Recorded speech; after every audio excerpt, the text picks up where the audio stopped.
La Model S fête ses 10 ans déjà. Ah ouais, ça passe vite, hein. Ah oui, elle a été créée en 2012. L'industrie automobile suit plusieurs règles, pas forcément explicites, mais largement connues de tous les acteurs du secteur. Chaque constructeur automobile s'efforce de répondre à ce que le marché considère comme la norme dans toute une série de domaines. Sécurité, conception, technologie, performance et qualité. Ils essaient tous d'innover et de se faire remarquer avec leur interprétation, mais finissent par agir dans certaines limites. L'une de ces limites est le cycle de vie de chaque voiture. Il s'agit du temps écoulé entre la présentation d'un nouveau véhicule et le moment où l'entreprise cesse de la commercialiser. Ce cycle comprend la révélation, l'introduction, la croissance, la maturité, le lifting, le déclin et la réinvention, l'abandon. Cela arrive aux voitures et à de nombreux autres produits sur le marché. Dans le cas des voitures, la durée du cycle de vie est généralement déterminée par le marché. Dans les pays à faible revenu, les générations de voitures durent plus longtemps avec des cycles de plus de 10 ans. Le développement et le lancement d'une nouvelle génération sont coûteux et les consommateurs ne peuvent généralement pas se permettre de gros investissements. Sur les marchés matures ou dans les économies développées, la technologie et l'efficacité des usines permettent aux constructeurs automobiles de produire de nouvelles voitures plus souvent. En Europe, Amérique du Nord, Corée du Sud, Japon, et plus récemment en Chine, on voit de nouvelles générations de voitures en moyenne tous les 6 à 7 ans. Les liftings interviennent 3 ans après le lancement. Alors, un tableau du coup des ventes de la Model S.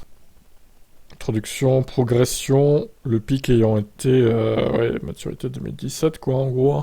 Quand il n'y avait pas encore la Model 3 tout simplement en fait.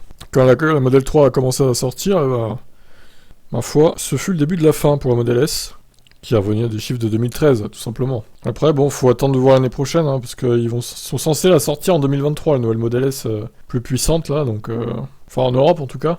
Je crois qu'aux États-Unis elle a déjà commencé à être livrée, mais bon, ça boostera peut-être les chiffres de vente du coup.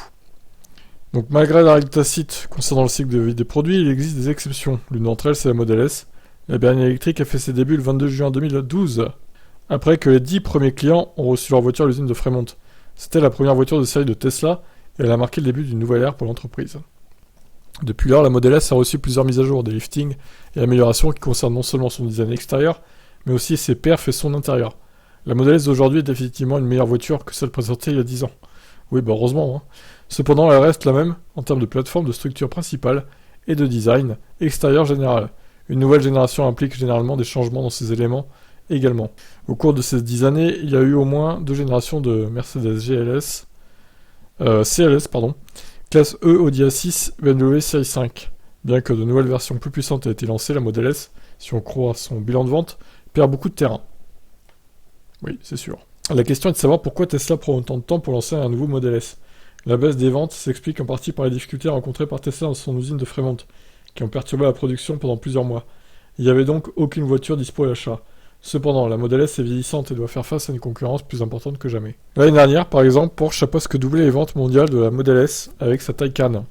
La Bid-An électrique, une concurrente directe pour le marché chinois, s'est vendue à 79 000 unités, soit près de 4 fois plus. Beaucoup diront qu'il est évident de voir les ventes baisser lorsqu'il n'y a pas de production.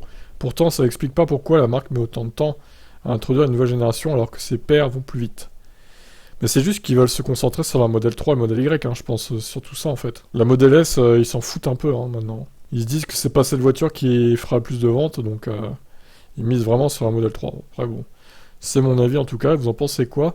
Donc bon anniversaire à la Model S, qui fête ses 10 ans, bon, pas tout à fait encore, dans 3 semaines en gros quoi. Allez, ciao ciao.